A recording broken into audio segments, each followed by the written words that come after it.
You know, back in the late 1990s, after Gary Kasparov lost to IBM's Deep Blue, Oh, yeah, the chess match. right, the entire narrative around artificial intelligence, well, it seemed to just calcify into this very bleak zero-sum game. Like, the machine won, the human lost, end of story. Yeah, that was definitely the headline everywhere. But what really fascinated me wasn't the match itself, it was what Kasparov did afterward.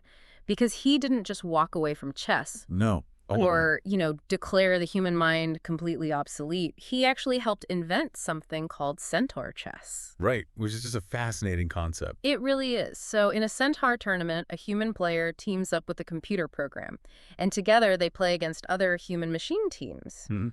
And the most startling revelation from those early tournaments was that, well, the grandmasters with the most powerful supercomputers, they didn't always win. Wait, really?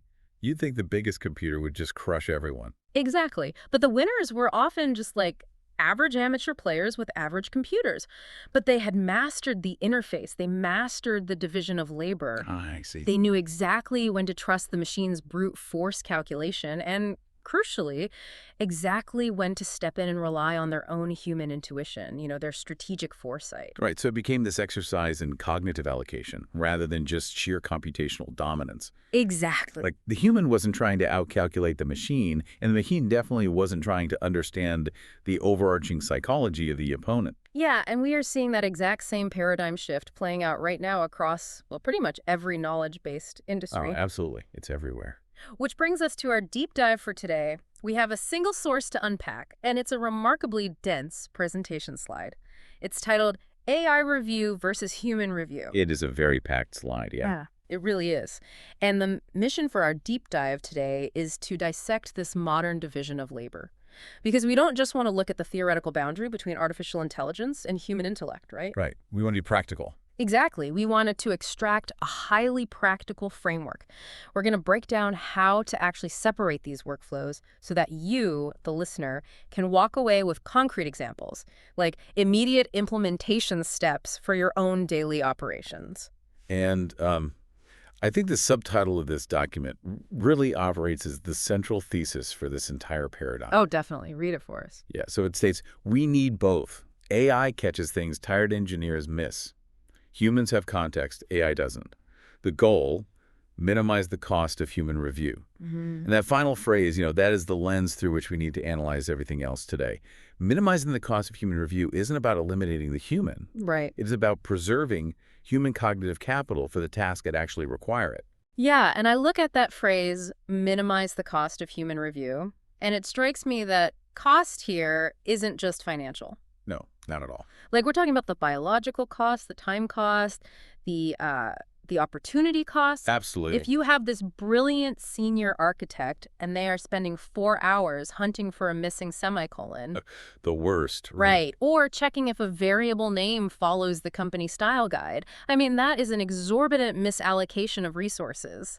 It's like using a particle accelerator to heat up your lunch. That's a great way to put it. The opportunity cost is massive. Yeah. Because when a human mind is bogged down in the friction of, mechanical verification, it simply cannot simultaneously engage in high-level strategic abstraction. No, it's impossible. Those two modes of thinking operate in entirely different cognitive bandwidths. Yeah, so I want to use an analogy here before we get into the weeds.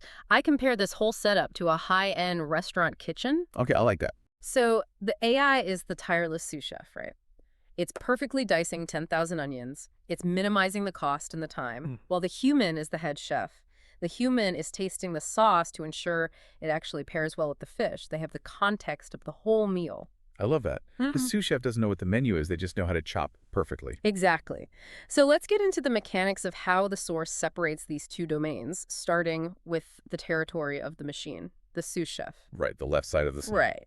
The document characterizes AI review through 3 core attributes: pattern matching, speed, and consistency. Yeah, And it specifically states that the AI never gets tired and scales to any volume. which is key. Yeah. And under this umbrella, we see a list of technical responsibilities. The first cluster involves security scans. It specifically mentions OWASP, injection vulnerabilities, and secrets. And these are just prime examples of tasks where human execution is inherently flawed.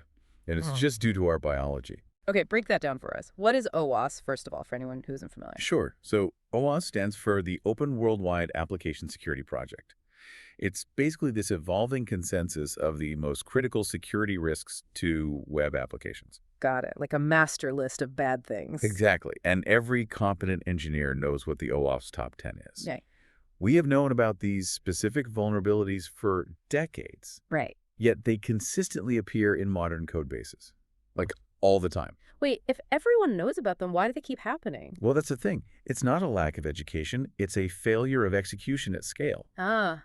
Because checking a massive interconnected system against a comprehensive registry of known flaws, I mean, that's an exercise in endless multidimensional cross-referencing. Exactly. Human brains are designed to build narratives, right? We synthesize meaning. Yeah. We are incredibly bad at staring at hundreds of thousands of lines of text and trying to hold a registry of thousands of known threat signatures in our working memory all at once. We just can't do it. No.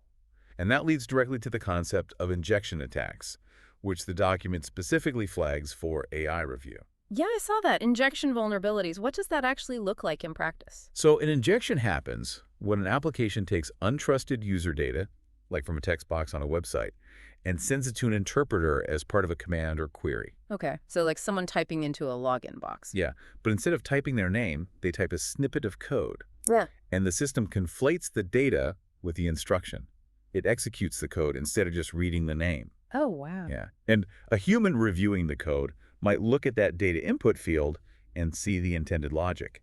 They see how the system should work when a regular user inputs their name or address. Because the human projects their own rational intent onto the system. Precisely. The human assumes a baseline of normal behavior. Right. Why would anyone type a database command into the first name field?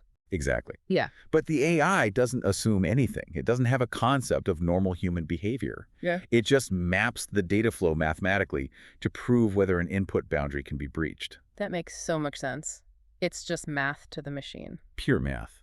And then there is the problem of secrets. Yes. The slide mentions catching secrets. Yeah, so in modern infrastructure, systems authenticate with each other using things like API keys, cryptographic tokens, database passwords. Right. These secrets are essentially the keys to the kingdom. And in a complex development environment, a developer might temporarily hard-code a key into a script just to test a connection. Just to see if it works. Right, and they totally intend to remove it later. But then it's Friday at 5 p.m. Oh, exactly. Mhm. They want to go home, they commit the code to the repository, and suddenly a highly privileged API key is sitting in plain text on a server for anyone to find. Yikes. So it's basically like leaving your house key under the doormat and forgetting about it. Yes. Yeah. And the human cost of preventing that manually is just staggering. I can imagine. You would need someone to read every single line of every single commit, specifically hunting for strings of characters that look like cryptographic hashes or standard password formats. Which is literally needle in a haystack work. It really is.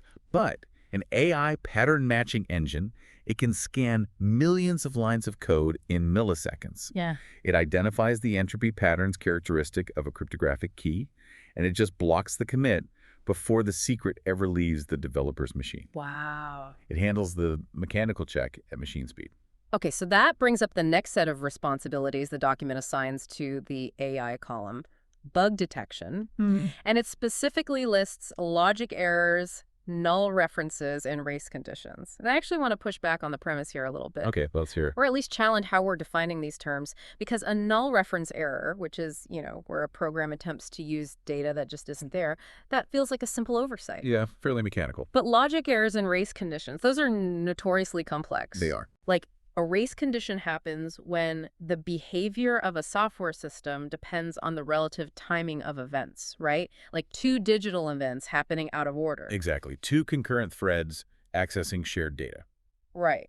So doesn't that require understanding the architecture? If an AI can find a race condition, isn't it demonstrating a level of contextual understanding? I'd argue it's demonstrating mathematical exhaustion, not contextual understanding. Okay, explain that. So a race condition is essentially a concurrency failure. Imagine two threads trying to update a user's bank account balance at the exact same millisecond. Okay, bad news. Right. The human developer writes the code linearly and often thinks about execution linearly. Thread A runs, then thread B runs. Because that's how we experience time. Exactly. But in a multi-threaded runtime environment, Those operations interleave completely unpredictably. Hmm. So for a human to find a subtle race condition in static code, they have to mentalize the infinite permutations of runtime time. Which is incredibly difficult. It's nearly impossible. We simply don't have the RAM for it in our heads. Right.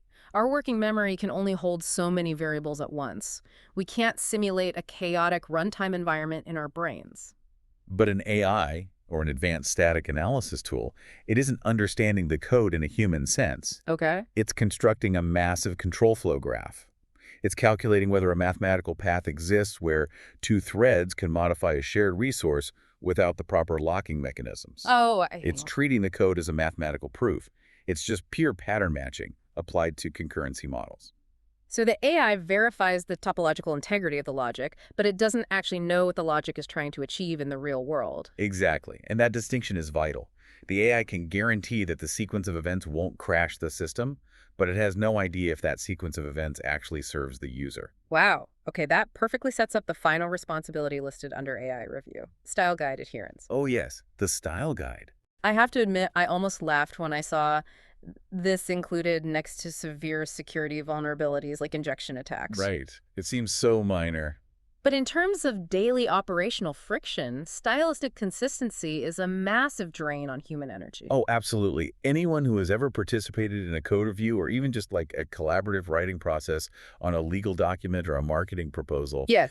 they know the pain of formatting debates. Does the bracket go on the same line or the next line? Are we using Oxford commas? Are variable names written in camel case or snake case? It never ends. I've seen hours of highly paid engineering time evaporate into arguments about indentation. It's not just a waste of money, it's a massive drain on team morale. It really is. You end up with these incredibly talented people harboring resentment for their colleagues over syntax preferences. And the source identifies this as a mechanical check for a very good reason. Adherence to a style guide requires zero strategic judgment. None. It is the pure application of arbitrary rules to standardize an output. And when you force humans to act as the style police, you degrade their targeted energy. You force them to spend their time searching for deviations from a formatting template rather than evaluating the actual substance of the work. Exactly. Whereas the AI enforces uniformity silently, instantly, and without any ego. Which is the dream. Right. So I want to linger on the phrase tired engineers from the source's subtitle for a second. We've talked about the technical aspects, the scans, the bugs, the syntax. But let's look at the psychology of the human reviewer. If an organization doesn't adopt this model, if they rely entirely on human review for all of these mechanical checks, what actually happens to the quality of the review over time? It degrades, inevitably and predictably. Why? We have to look at the concepts of decision fatigue and inattentional blindness. Okay. The human brain is a highly evolved prediction engine. It is designed to conserve energy by ignoring expected stimuli and only alerting your conscious awareness to novel anomalies. Like tuning out the hum of an air conditioner? Exactly. So when a human reviewer sits down to read a 5,000-line pull request or a 200-page contract, their brain is initially very engaged. Sure, for the first few pages. Right. But after 30 minutes of scanning for missing commas, null variables, formatting errors, the brain begins to take shortcuts. It starts auto-completing the picture. Yes. You will look directly at a glaring logic error, and your brain will supply the missing connection because it knows what the code intended to do. That is terrifying. It is. The fatigue tax isn't just about feeling sleepy. It's a measurable decline in cognitive fidelity. Wow. So the tired engineer misses the critical security flaw not because they lack skill, but because their cognitive reserves were entirely depleted by the sheer volume of mechanical verification they had to do before they even reached the critical section. And the machine scales to any volume because it has no biological threshold. Not at all. It doesn't get bored. It doesn't suffer from inattentional blindness. It evaluates the millionth line of code with the exact same rigor as the very first line. And by offloading that entire domain of mechanical verification to the AI, we finally create the space for the work that actually matters. Right. We arrive at the threshold of human review. So let's cross that boundary, because the contrast in the source material is stark. The AI column is defined by pattern matching, speed, and consistency. But the human review column is defined by judgment, context, and strategy.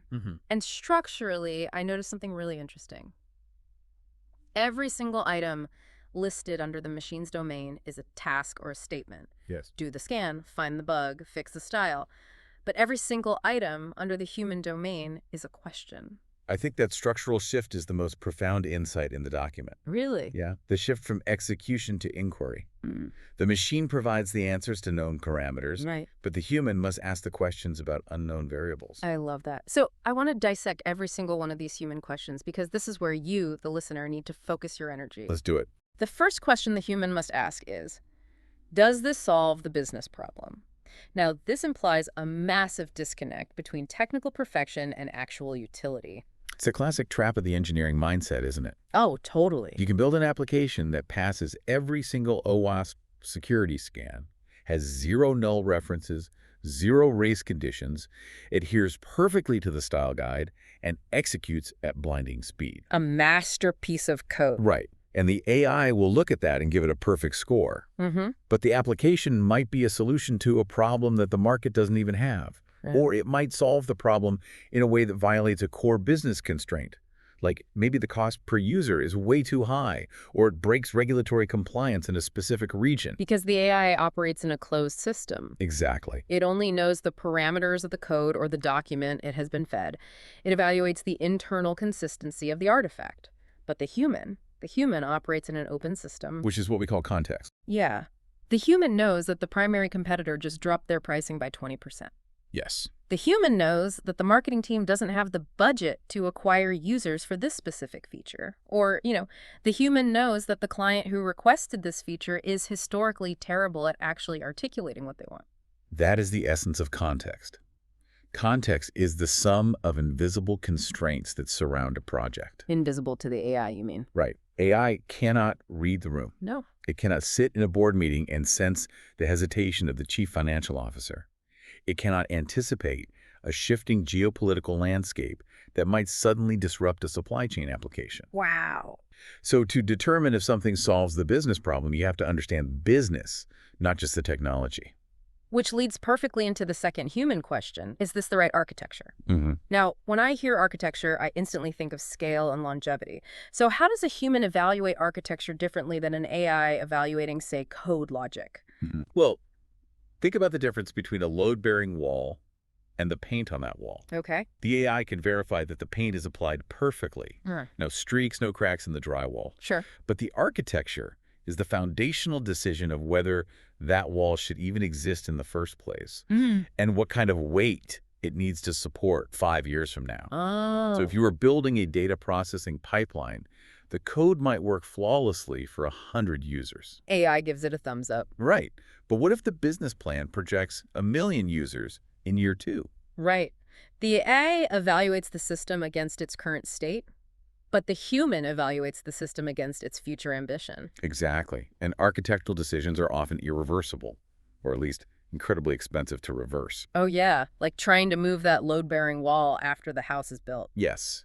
If you choose a non-relational database for a system that will eventually require complex, highly structured transactional data, no amount of perfect coding will save you from the systemic failure that is coming. It's doomed from the start. Right. The human has to look at the proposed architecture and ask, does this foundational structure align with our strategic roadmap? AI cannot evaluate strategic alignment because strategy is inherently speculative. Mm-hmm. It involves placing bets on the future. Exactly. Okay, this brings us to the third human question, and I find this one fascinating because of the terminology. Does it meet acceptance criteria? Now, acceptance criteria can sometimes be formalized into very rigid checklists, right? Usually, yes. So if a checklist exists, couldn't an AI just run down the checklist and verify it? Why is this explicitly in the human domain? Because there is a vast chasm between the specification and the intention. Okay, give me an example. Let's say the acceptance criteria for a new e-commerce checkout flow states. Uh-huh.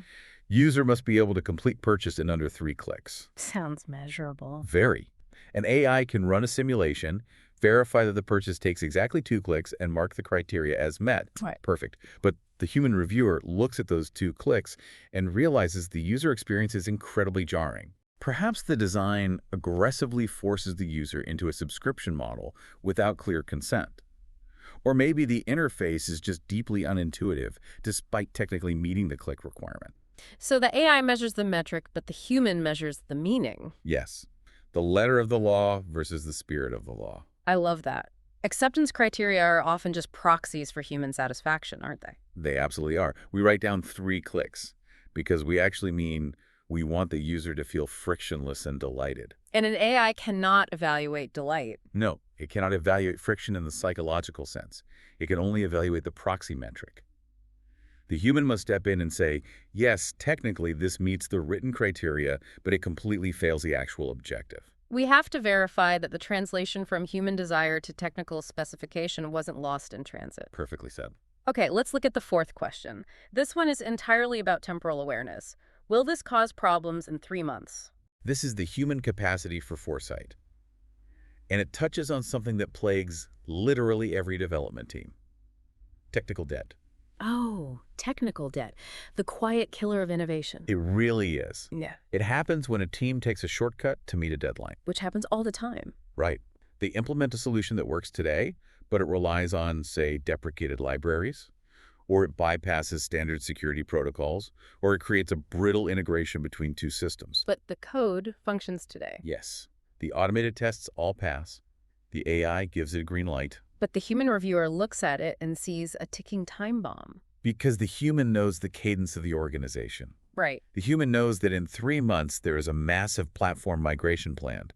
Or they know that the team responsible for maintaining that specific brittle integration is being reallocated to another project entirely. So the human can simulate the socio-technical consequences of a decision? Exactly. They understand that code doesn't exist in a vacuum.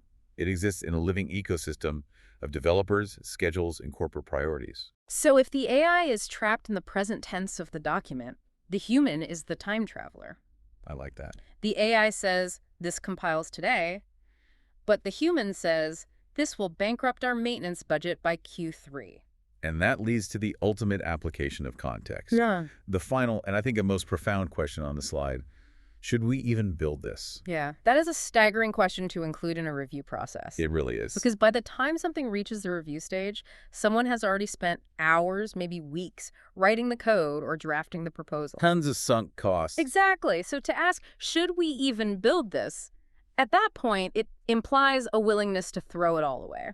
It requires immense organizational courage Yeah. and psychological safety. Yeah. But it is the ultimate strategic filter. AI will never, ever look at a perfectly formatted, bug-free, highly efficient piece of code and tell you to delete it. Never. No. And AI's entire operational imperative is to optimize execution. Right. It just assumes the premise of the prompt is valid. Right. If you ask an AI to design a highly efficient system for generating thousands of personalized spam emails, It will optimize the delivery mechanism perfectly. it won't stop and ask if spamming people destroys the brand's reputation. Exactly. The innovator's dilemma is often fueled by the momentum of execution. Teams get so caught up in how to build something efficiently that they forget to ask why they're building it in the first place. A human reviewer steps back from the text editor, looks at the macro environment, and asks the existential question. Has the market shifted since we started this project? Does this feature dilute our core product offering? Right. Are we building this just because one loud enterprise client demanded it, even though it ruins the experience for our other million users? Are there ethical implications to deploying this algorithm? Yes. The human provides the friction of conscience and the friction of macro strategy. And to bring us back to the core thesis of the document, minimize the cost of human review. If a human reviewer has just spent 4 hours manually doing OWASP scans, hunting for null variables, and fixing comma splices, they will not have the cognitive energy or the perspective to ask, should we even build this? No, they won't. They will be so mired in the minutia that they will just approve the pull request so they can finally go to sleep. They become the tired engineer. Yes. They lose the capacity for the very judgments that make them valuable in the first place. And that's a tragedy of the modern knowledge worker. We are using our most advanced cognitive machinery, our prefrontal cortex, to do the work of a spell checker, while completely neglecting the strategic oversight that actually determines the survival of the organization. Okay, so how do we fix it? We've mapped the 2 territories. We understand the machine's domain of speed and pattern matching. We understand the human domain of context and judgment. Right. But in the reality of a Tuesday afternoon, how do we integrate these philosophies without just adding more tools to an already bloated workflow. That's the real challenge. I want to focus on the golden equation at the bottom right of the source material. It reads, 5-minute focused, 30-minute line by line. 5 minutes focused is greater than 30 minutes line by line. That equation right there is a complete reframing of how we value review work. How so? Well, historically, we have equated the rigor of a review with the duration and the suffering involved. Oh, 100%. The performative suffering. Yes, we have this puritanical idea that if you didn't spend an hour agonizing over every single line of code or every paragraph of a contract, you didn't do a real review. But the source is arguing the exact opposite. It's saying that 30 minutes of line-by-line manual checking is objectively inferior to 5 minutes of high-level strategic focus. Exactly. But I can hear listeners pushing back on this right now. They might be thinking, if I only spend 5 minutes reviewing a critical deployment, isn't that reckless? What if I miss something? And that is a very valid fear. But the premise of the equation relies entirely on the successful delegation of the left-hand column to the AI. Okay, clarify that. You can only spend 5 minutes focused on strategy if you have absolute confidence that the machine has already handled the security scans, the bug detection, and the style guide. If you haven't automated the mechanical checks, then yeah, spending 5 minutes is completely reckless. Right. But if the AI has processed the artifact at machine speed and guaranteed its mechanical integrity, your line-by-line review is redundant. Worse than redundant, actually. It's destructive because it misallocates your attention. Exactly. It's the difference between proofreading a manuscript for typos and editing a manuscript for narrative pacing. You cannot do both simultaneously at a high level. No. Your brain cannot toggle between hunting for missing quotation marks and evaluating the emotional arc of the protagonist without severe context-switching penalties. So the 5-minute focused is about cognitive allocation. Yes. It is 5 minutes of unbroken, intense application of those 5 human questions. You look at the architecture, you look at the business alignment, you look at the 3-month horizon. Because the machine has cleared away the brush, you can actually see the forest. Precisely. Okay, I want to make this incredibly concrete for you listening right now. Let's walk through 3 specific daily examples of how to apply this AI versus human review framework. Let's do it. And I want to move away from just software engineering and show how this applies to anyone managing complex information. Good idea. It's universal. Let's start with example 1. I'm calling it the secrets check, but applying it to general business operations. Because every industry deals with sensitive data. Right. So imagine you're putting together a massive 50-page financial proposal for a new client. Okay, high stakes. Over the past week, you've copied and pasted data from previous proposals, internal spreadsheets, rough drafts. The traditional human review process for this is a nightmare of anxiety. Oh, I've been there. You sit there rereading the entire 50 pages, terrified that you accidentally left the name of a competitor in paragraph 42. Or that you included the internal cost margins instead of the client-facing pricing. Exactly. Or you left an embarrassing comment in the margin notes. The sheer anxiety of hitting send on a high-stakes document like that. It's awful. And because you are the tired author, your brain will literally skip over the competitor's name because it looks like a normal, proper noun. Inattentional blindness strikes again. Right. So how do we apply the framework here? You delegate the pattern matching. You do not read the document line by line for secrets. Okay, so what do you do? Instead, you run the document through an AI tool, like a secure, enterprise-approved language model or a data loss prevention scanner, and you prompt it specifically. Giving it the exact parameters. Right. You say, flag any mention of corporate entities other than our company and the target client. Flag any specific financial figures that fall outside this acceptable range. Flag any text formatted as a comment or marginalia. So the AI performs essentially an OWASP-style scan on your prose. It treats your proposal like a code base. Yes. It executes the mechanical check at machine speed, completely immune to the fatigue of reading 50 pages of financial jargon. It highlights the anomalies instantly. That is brilliant. And then what is the human review? Well, your 5 minutes of focused human review is now totally liberated from the fear of a catastrophic data leak. So instead of proofreading, you read the executive summary and the conclusion, and you apply the context questions. Does the tone of this proposal actually address the underlying anxieties the client expressed in our last meeting? Are we positioning our architecture in a way that differentiates us? Exactly. The machine handled the risk, the human handles the resonance. Oh, the machine manages risk, the human manages resonance. I love that. Okay, example 2. We touched on this earlier, but it deserves its own spotlight. Let's call it the style guide enforcer. This is a big one. It's really about team dynamics and operational velocity. Yeah, because I often think the hidden cost of human review is interpersonal friction. Absolutely. Think about a cross-functional team submitting sections for a quarterly business review. The dreaded QBR. Right. The marketing team uses their aesthetic. The finance team uses tiny spreadsheets embedded in the slides. The product team writes in massive bullet points. Just chaos. The project manager receives this Frankenstein document and has to manually unify the formatting, the font sizes, the alignment, the color palettes. It takes hours of mind-numbing line-by-line work. And worse, when the manager sends it back for revisions, the feedback is entirely about formatting. Please make sure your headers are 14-point Arial. Which completely infantilizes the team. You have highly paid professionals treating each other like middle school students failing a formatting assignment. It's absurd. So we applied a framework. The source explicitly places style guide adherence in the AI domain. So the project manager stops doing line-by-line formatting checks. They just stop. They stop. They deploy an AI document intelligence tool, feed it the company's brand guidelines, and write all submissions through it automatically. The AI instantly standardizes the headers, the bullet points, the chart colors. It scales to any volume and never gets tired. Exactly. And the transformational part is what happens to the feedback loop. Right, because when the project manager reviews the document now, the formatting is already perfect. Yes. So their feedback to the finance team is no longer about font sizes. Their 5 minutes of focused review allows them to say, the data here is clear, but does this revenue projection account for the supply chain delays we anticipate in Q3? They elevate the conversation. By automating the aesthetics, you force the team to engage on strategy, you eliminate the superficial friction so you can actually have the necessary strategic friction. It completely changes the culture of the review process. People stop dreading reviews when they know they won't be nitpicked over syntax. Exactly. Example 3. Let's call this the 3-month foresight.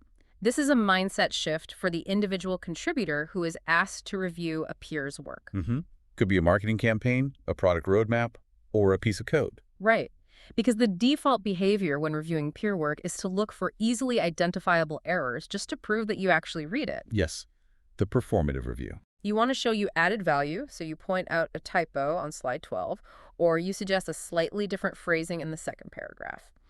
You do a 30-minute line-by-line read just to find minor mechanical flaws. Which adds almost zero actual value to the enterprise. Right. So to apply the framework here, you have to actively resist the urge to be a human spell checker.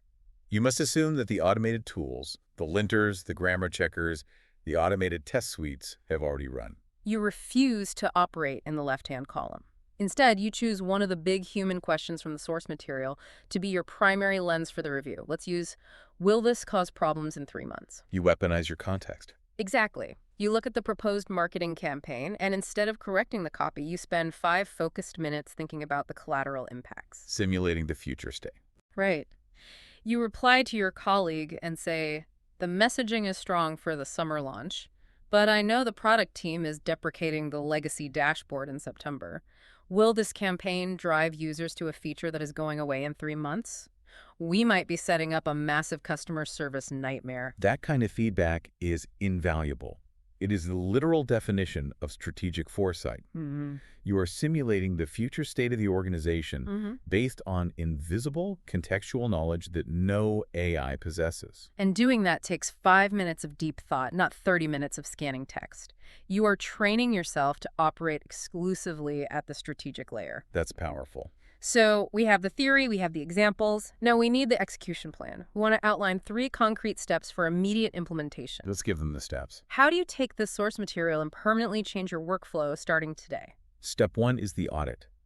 You cannot minimize the cost of human review until you know what you are currently paying. Over the next 3 days, audit every single review task you perform. When you are looking at a document, a spreadsheet, or code, ask yourself, am I doing pattern matching right now? Am I hunting for missing data, checking formatting, or looking for specific keywords? You have to be ruthlessly honest about how much of your cognitive bandwidth is being spent acting like a subpar algorithm. Exactly. Write it down. Yeah. Document the hours spent on the mechanical tasks. Okay, once you have that inventory, step 2 is delegate the mechanical. Hmm. The technology required to automate the left side of this slide is not science fiction. It is commercially available right now and likely already integrated into the software your company uses. Very true. Turn on the automated security scanners. Implement the automated formatting hooks in your code repositories. Use document intelligence tools for compliance checking. And do not let perfect be the enemy of the good here. Even automating 50% of the mechanical checks frees up massive cognitive reserves. Yeah, but you have to relinquish the false comfort of manual checking. There's a big psychological hurdle there. Oh, definitely. We often feel safer when we check things ourselves, even though the data proves we are terrible at it. You have to trust the machine's capacity for scale and consistency so you can actually reclaim your time. Which brings us to step 3, the culmination of the process. Elevate your human review. Yes. You have audited the mechanics. You have delegated the pattern matching. You now have time and cognitive energy preserved. You must intentionally direct that energy. I strongly advise creating a physical artifact for this. What do you mean? Take the 5 human review questions from our source document. Does this solve the business problem? Is this the right architecture? Does it meet acceptance criteria?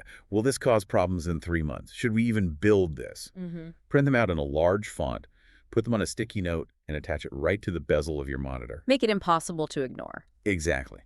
When you open a file to review it, look at that sticky note. Force a hard stop.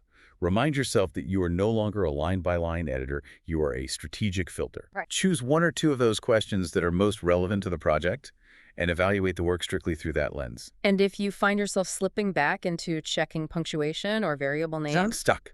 Step away. Reset your context. if you can master that discipline, your value trajectory completely changes. You are no longer competing with automated systems on speed or accuracy. You are operating in a domain of judgment where you are literally irreplaceable. You transition from being a bottleneck in the execution pipeline to being the strategic compass of the organization. It's a total evolution of your role. So to synthesize what we've unpacked today from this single, dense slide, we are looking at a fundamental redefinition of work. The left column, the AI review, is the domain of flawless, tireless execution. It handles the pattern matching, the OS scans, the hunt for nulls and race conditions, the adherence to style guides. Right. It does this at machine speed, completely eliminating the fatigue tax that causes human error. While the right column, the human review, is the domain of open system contextualization. Yes. It is where we ask the messy, vital questions about business alignment, architectural integrity, and long-term consequences. And by ruthlessly delegating the 30 minutes of line-by-line mechanical work to the machine, we liberate ourselves to spend 5 intensely focused minutes applying high-level judgment. We achieve the ultimate goal. We minimize the cost of human review while maximizing its actual value. You know, as we wrap up, I want to pull back the lens even further and look at the macro implications of this shift. I want to focus on that final human question from the slide. Should we even build this? The existential filter. Yeah, consider the trajectory of the left-hand column right now. As AI models become faster, cheaper, and exponentially more capable of generating perfect code, perfect legal frameworks, and perfect financial models, the friction of creation is just going to evaporate. Right. The mechanical cost of building a complex solution will inevitably trend towards 0. Because you won't need an army of tired engineers to write the boilerplate or run the manual tests. The machine will generate and verify the architecture instantly. Exactly. And in an economy where the cost of generating solutions is 0, we are going to be inundated with perfectly executed, technically flawless garbage. Wow.